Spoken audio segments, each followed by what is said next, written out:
गर्दीला सावरत, लोकांना ढकलत, ज्यावेळी महाराष्ट्राच्या मुख्यमंत्र्याला आणि आपल्या बालपणीच्या मित्राला पाहिलं ना, या गरीब रामभाऊचा विश्वासच बसेना की आज गरीबाच्या दारात एवढा श्रीमंत कसा आला असेल. रामभाऊच्या तोंडातून शब्दही नाही घेणार आणि रामभाऊला चालताही येणार. एखादी मंदिरातील मूर्ती जशी स्तब्ध उभी राहावी. रामभाऊला पाहिलं आणि मुख्यमंत्र्याला आनंद झाला. रामभाऊच्या जवळ गेले. रामभाऊ, विसरलास का रे मला? तुला ओळखायला येईना का मी आता? नाही साहेब. या रामभाऊचा डोळ्यावर विश्वास बसेना ना, डोळ्यावर विश्वास बसेना. रामभाऊ, तुला चिमटा काढू का रे? जसा लहानपणी वर्गात काढत होतो बेंचवर बसून, तसा चिमटा काढू का रे तुला? तुझा विश्वास बसेल मग. रामभाऊ, भेटणार नाही का तुझ्या या मित्राला? दोन्ही हात समोर केले. गाईला पाहून वासराने जसा हंबरावं आणि शेपटी वर कडून पळत जावं, तसा हा गरीब रामभाऊ पळत गेला. महाराष्ट्राच्या मुख्यमंत्र्याच्या गाड्याला जाऊन बिलगला. खूप रडली दोघं, खूप रडली.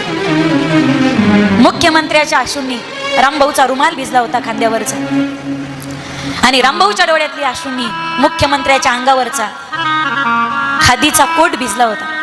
खूप रडली दोघं. आणि घटना सगळे गावकरी पाहत होते. नकळत सगळ्यांच्या डोळ्याला पाणी आलं. अरे जणू ही कृष्ण आणि सुदामेची भेट होती, ही जणू राम आणि भरताची भेट होती, ही एका बंगल्याची आणि झोपडीची भेट होती, ही श्रीमंत आणि गरीबाची भेट होती, ही एका भारीतल्या कपड्याची आणि फाटक्या वस्त्राची भेट होती, ही भेट एका हिरेची आणि एका दगडाची होती. सगळे गावकरी रडत होते. तेवढ्या तयार होऊन आली रामभाऊची पोरगी, नवरी मुलगी. सगळी गर्दी सावरत अशी पुढे आली. दोन्ही हात जोडून अशी उभी राहिली. देवासमोर जसे लोक हात जोडतात ना, तशी अशी हात जोडून उभी राहिली. साहेब, आज डोळ्यावर विश्वास बसत नाही साहेब, पण तुम्ही या गरीबाच्या लेकीच्या लग्नात आलात?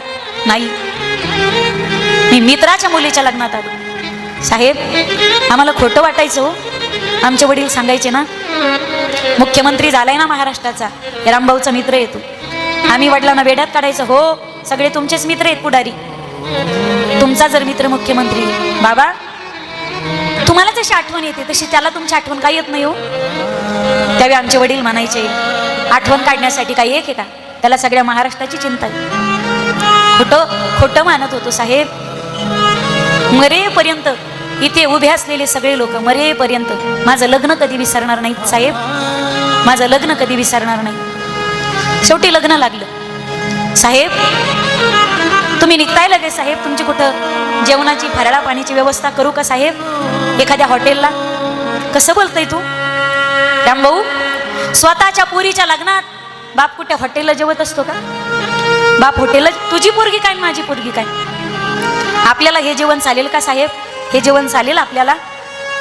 साहेब, तुम्ही पहिल्या पंक्तीला बसताल का साहेब जेवायला? पहिल्या पंक्तीला? रामभाऊ, पोरीच्या लग्नात जर वरबा पहिल्या पंक्तीला बसला तर पाहुणे रावळे नाही, नाव नाही का ठेवायचे? पंगत बसली पाहुण्या रावळेची. आणि हा महाराष्ट्राचा मुख्यमंत्री एका हातात पाण्याची बकेट घेतली, एका हातात प्लास्टिकचा ग्लास घेतला, डाव्या हातात बकेट धरली, उजव्या हातात ग्लास घेतला, आणि उजव्या हातातल्या ग्लासने बकेटीतलं पाणी घेऊन बसलेल्या पंक्तीतल्या लोकांना ग्लासमध्ये पाणी वाढत होता. सगळा समाज रडत होता.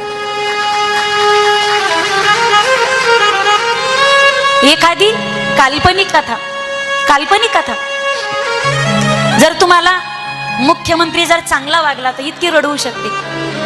माझ्या ताईंनो, माझ्या दादांनो, विचार करा, प्रत्यक्षात एखादा मुख्यमंत्री खरंच सज्जनपणाने जर वागत असेल तर हा समाज किती प्रेम करेल. गरीब लोक त्या मुख्यमंत्र्यावर किती प्रेम करतील. प्रेम करतील फार दूरची गोष्ट आहे. ज्यावेळी एखादा मुख्यमंत्री खरंच गोरगरिबाचा विचार करेल ना, त्यावेळी ज्यावेळी मुख्यमंत्री गरीबाचा विचार करेल, त्यावेळी ते गरीब लोक त्या मुख्यमंत्र्यावर फक्त प्रेमच करणार नाहीत, तर त्या मुख्यमंत्र्याचा जिवंतपणे उद्धार करतील, त्याच्या उद्धारास कारणीभूत ठरतील गरीब लोक. एवढं गरीबाचं प्रेम असतं माईबाप.